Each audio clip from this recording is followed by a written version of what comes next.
Talking with God. Is it possible for us to communicate with God? When does God really respond to our prayers? And also, what exactly should we do in order to experience Him? In today's video, we will go through the words of an enlightened yogi, Swami Paramahansa Yogananda, and see how we can really talk with God and experience His blissful presence. So without any further delay now, let's get started. Talking with God is a definite fact. In India, I have been in the presence of saints while they were talking with the Divine Father. And all of you also may communicate with Him. Not a one-sided conversation, but a real talk wherein you speak to God and He responds. The average person prays to God with mind only, not with all the fervor of his heart. Such kind of prayers are too weak to bring any response. We should speak to the Divine Spirit with confidence and with the feeling of closeness, as to a father or a mother. Our relationship with God should be one of unconditional love. More than in any other relationship, we may rightfully and naturally demand a reply from Spirit in its aspect as the Divine Mother. God is, then, constrained to answer such an appeal, for the essence of a mother is love and forgiveness of her child, no matter how great a sinner he may be.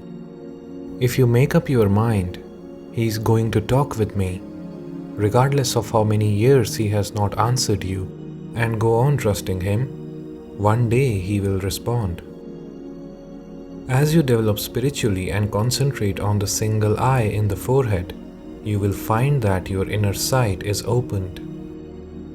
You will behold another world, one of many lights and great beauty. Visions of saints, such as those I saw of Himalayan yogis, will appear before you.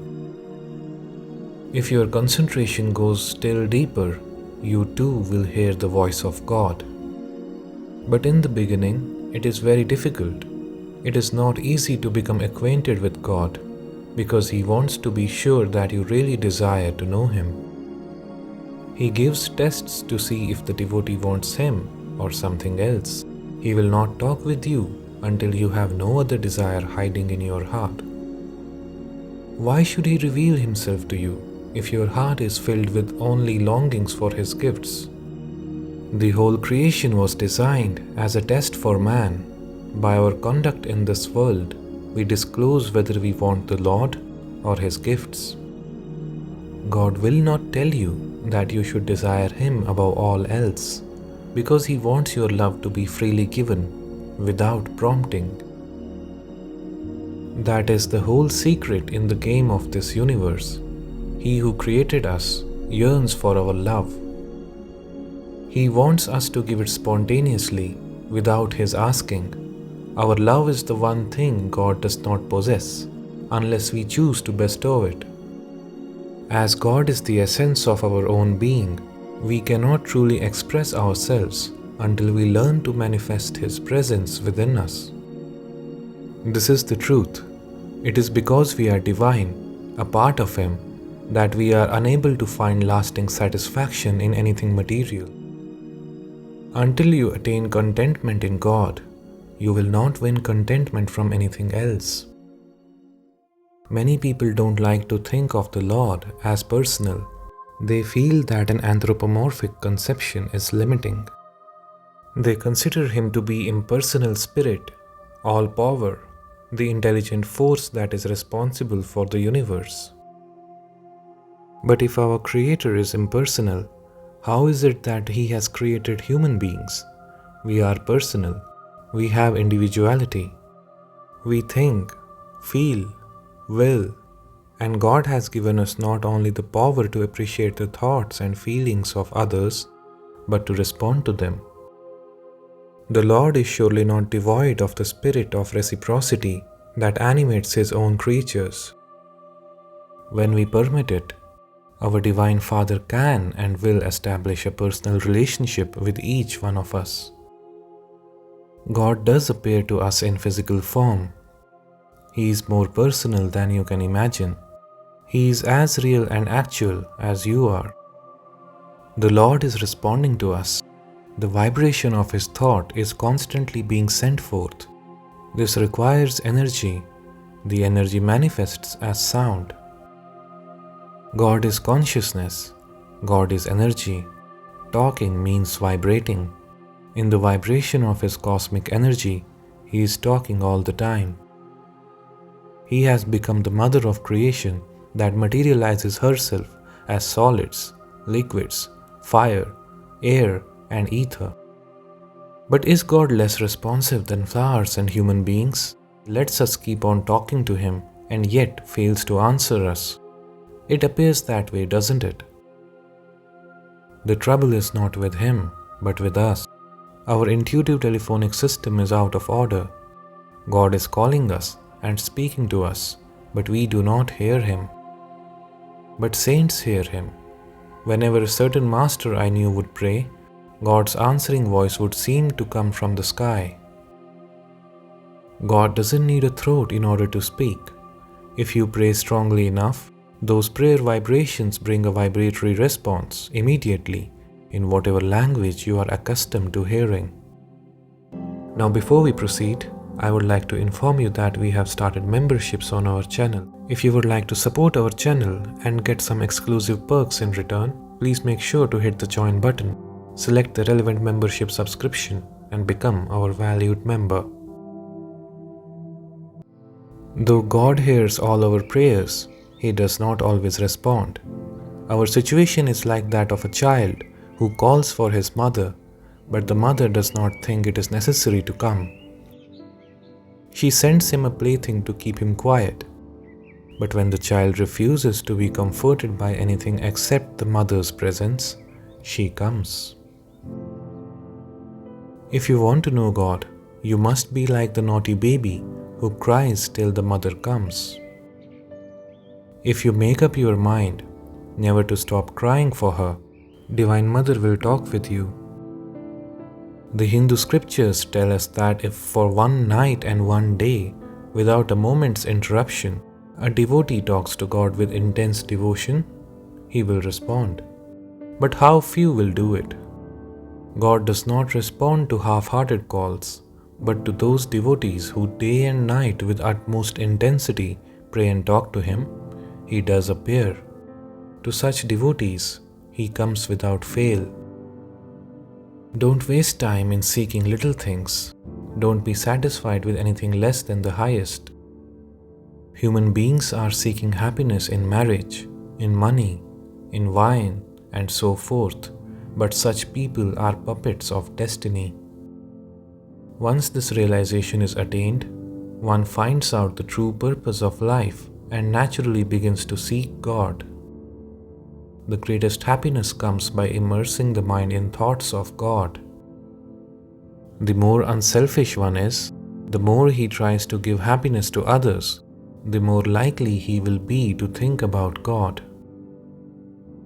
I only wish He had put a little more sense in all of us. We have the freedom to cast God away or to accept Him. And here we are, begging for a little money, a little happiness, a little love. Why ask for things that must be taken away from you one day? Renunciation doesn't mean giving up everything. It means giving up small pleasures for eternal bliss. God talks to you when you are working for Him, and you should speak to Him constantly. Tell Him any thought that comes into your mind. Say to Him, Lord, reveal Thyself, reveal Thyself. Don't take silence for an answer.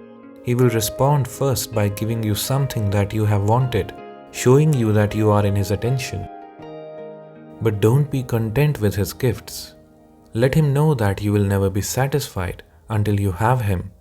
Finally, He will give you an answer.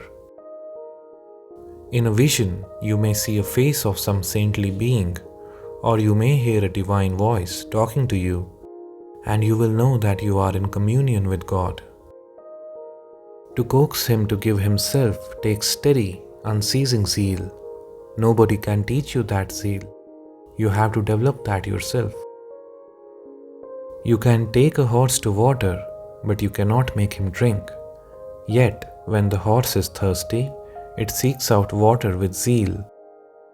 So, when you have an immense thirst for the divine, when you will not give undue importance to anything else, the tests of the world or the tests of the body, then He will come. God will answer every human being, irrespective of caste, creed, or color. There is a saying in Bengali that if you give a soul call to God as the universal mother, she cannot remain silent and has to speak. That is beautiful, isn't it? God also talks to man through his intuition. If you learn how to listen to the cosmic vibration, it is easier to hear his voice. If once you can get that response, you will never feel separated from him again. The divine experience will always remain with you. But that once is difficult because the heart and mind are not convinced. Doubt creeps in because of our previous materialistic beliefs. You must remove from your mind all doubt that God will answer.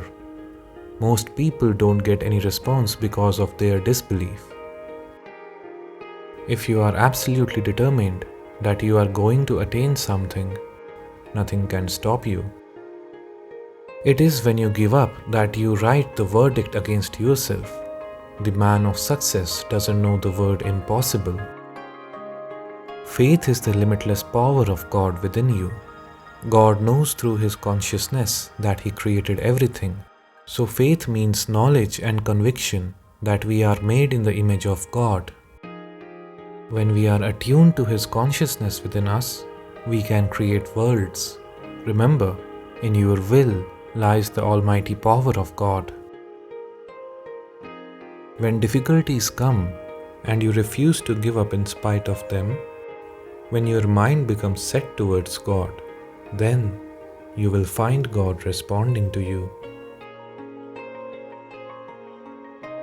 Many thanks for watching the video.